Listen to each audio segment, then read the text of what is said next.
Bonsoir. Veuillez décliner votre identité. Henri Pina-Boissa, président de Sinopeg, syndicat national des opérateurs économiques du Gabon. Qu'est-ce que vous réunissez aujourd'hui à la Chambre de commerce?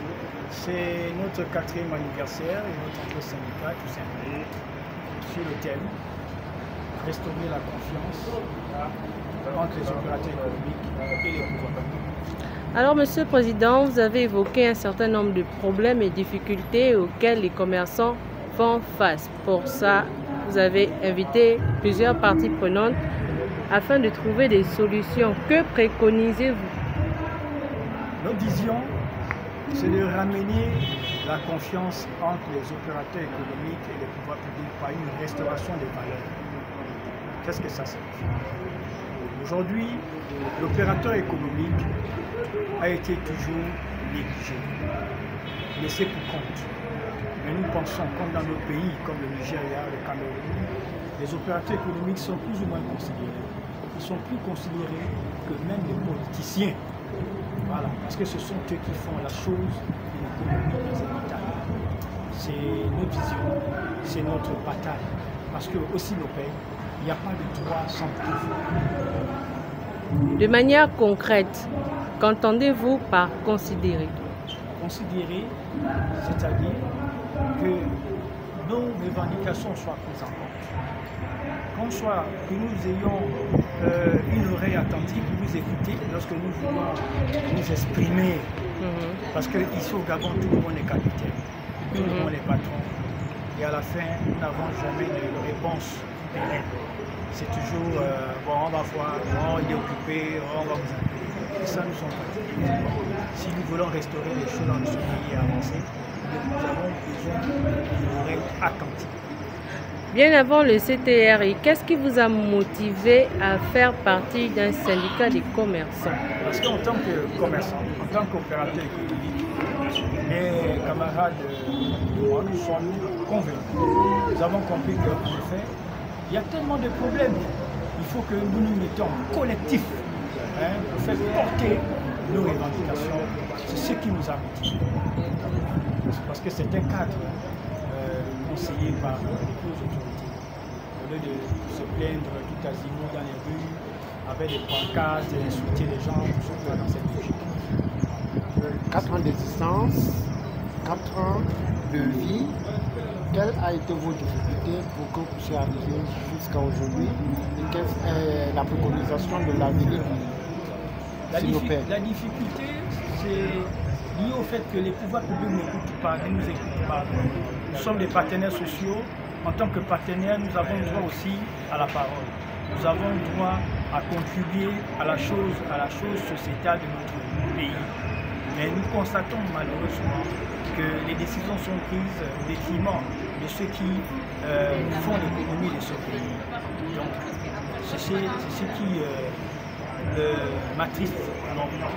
Mais dans tous les cas, il faut reconnaître que les tempêtes, les pluies, le soleil ne nous feront pas reculer tant que la vie est chère.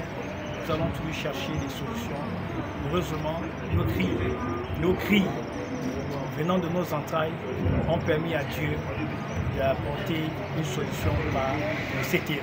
Je crois que cette guerre de transition, c'est une bonne saison pour l'avenir du Gabon. Après cette rencontre si riche en participation, qu'avez-vous pour perspective? Bon, simplement demander aux commerçants, aux opérateurs économiques qui ne se rangent pas d'Iran. Venez ensemble, construisons notre pays. Sinopeg Union, Sinopeg Dynamique pour le développement de mon pays, je m'engage. C'est cela. La SEG. Bon, bonsoir président. Bonsoir. Vous venez à peine de prendre part à l'anniversaire de 4 ans de Sinopeg. Qu'est-ce qu'on peut retenir au sortir de cette rencontre? Merci. Nous, Organisation gabonaise des consommateurs, nous ne sommes pas un syndicat. Nous sommes une association qui défend les consommateurs. Et les membres de Sinopeg sont également des consommateurs. Alors, dans ce sens que nous intervenons après le travail professionnel. Les syndicalistes défendent leurs adhérents dans le cadre du travail professionnel. Le travail professionnel, en ce qui concerne les commerçants, c'est la vente, la distribution de tout produit et services.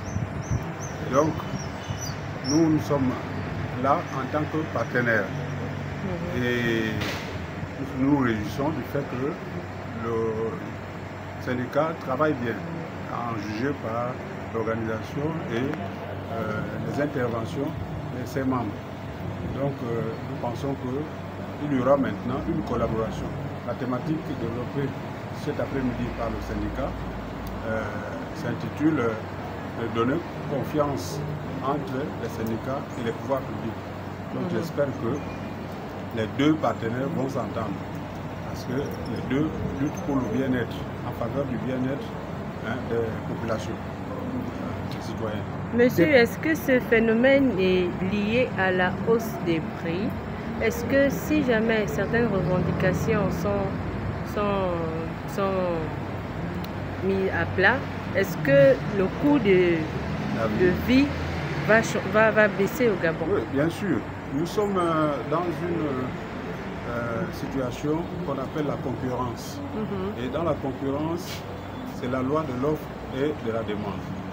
Nous sommes un marché qui n'est pas très important. Mais malheureusement, on constate que dans ce marché-là, au lieu que les gens soient à satiété, c'est-à-dire que nous ayons beaucoup d'offres, or, dans certains cas, moi en tant que consommateur, je remarque qu'il n'y a pas assez d'offres. Les prix coûtent cher dans ce qui est offert. Et ça verse automatiquement dans ce qu'on appelle la vie chère. Et nous tous nous luttons contre cette vie chère.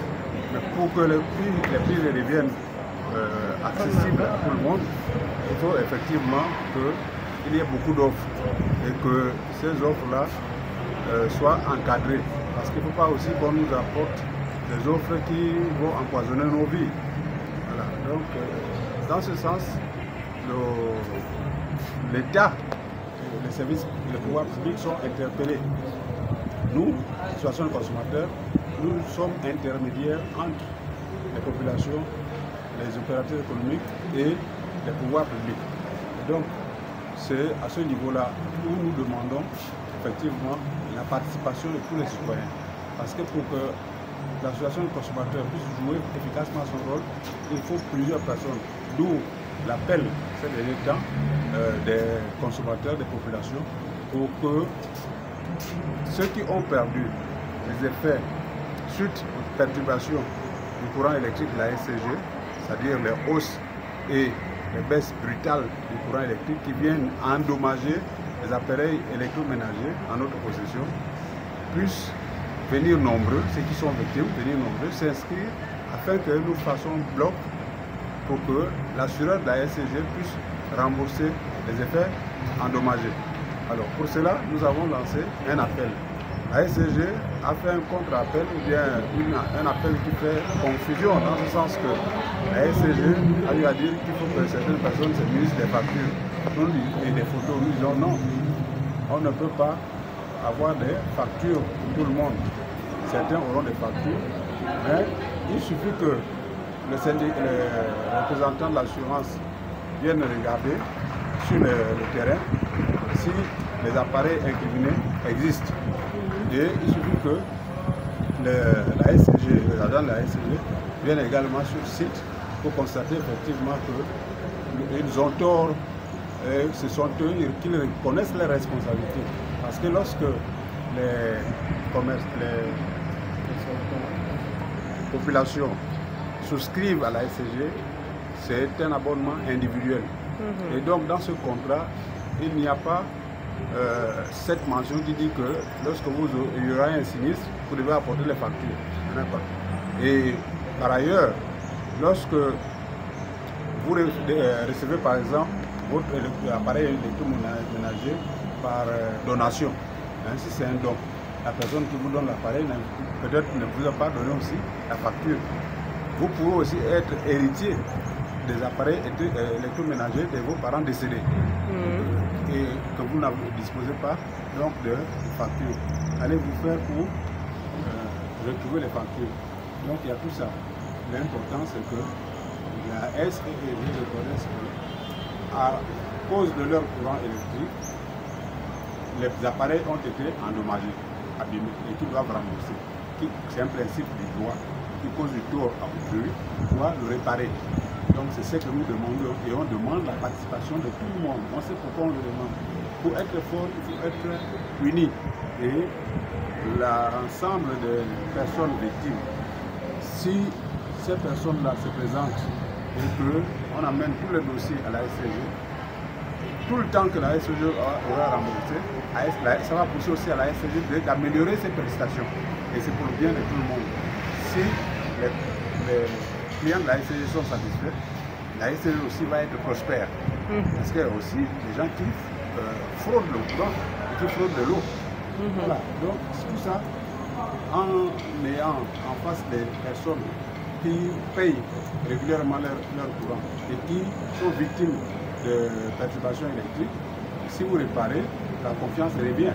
Parce que là, en ce moment, il y a une perte de confiance entre la SCG et ses clients. Merci. Bonjour monsieur. Bonjour.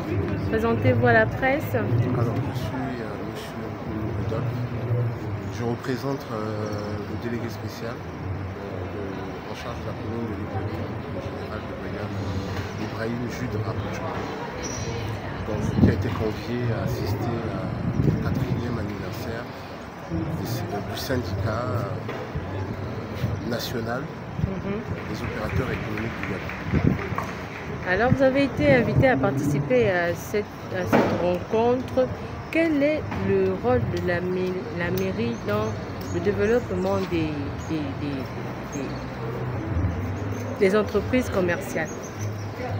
Alors, le rôle de la mairie vis-à-vis, on va dire les devoirs de la mairie vis-à-vis des opérateurs économiques qui sont justement domiciliés dans la commune de Libreville, c'est d'accompagner les opérateurs économiques, d'avoir un partenariat gagnant-gagnant. Donc pour la part de la mairie, gagnant pour l'État gabonais. Il faut dire qu'aujourd'hui, il y a pas mal de discorde, on va dire ça comme ça. En ce qui concerne les contrôles récurrents et taxes prélevées par certains agents de la mairie sur le terrain. Mais je peux vous garantir que le général de brigade Ibrahim Jude Rapouchou et toute son équipe mettent tout en œuvre pour arriver à des solutions qui vont apaiser un peu la tension entre les opérateurs économiques et la mairie centrale de Libreville. Nous travaillons dessus. Chaque jour, ce sont des préoccupations que toute son équipe garde en esprit. Et nous travaillons justement pour améliorer ce climat.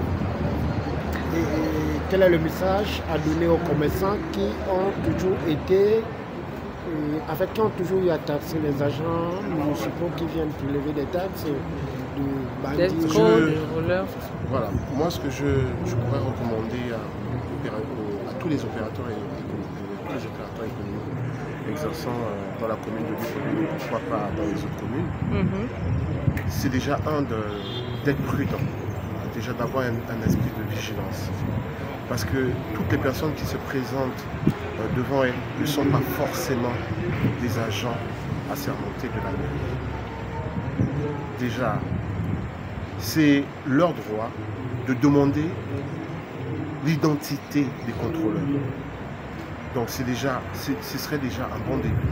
Demander l'identité des contrôleurs, si possible, lire leurs pièces d'identité, faire attention on va dire, aux ordres de mission qu'ils présentent aux opérateurs économiques, parce qu'il peut y avoir des cookies dans ces ordres de mission, et finalement qui pourraient justement être des faux documents. pouvoir venir sous le nom de la mairie. Donc faites vraiment attention, que les opérateurs économiques fassent très attention. Et pour le reste, donc les différentes taxes et consorts, nous travaillons dessus, il y a pas mal de pistes.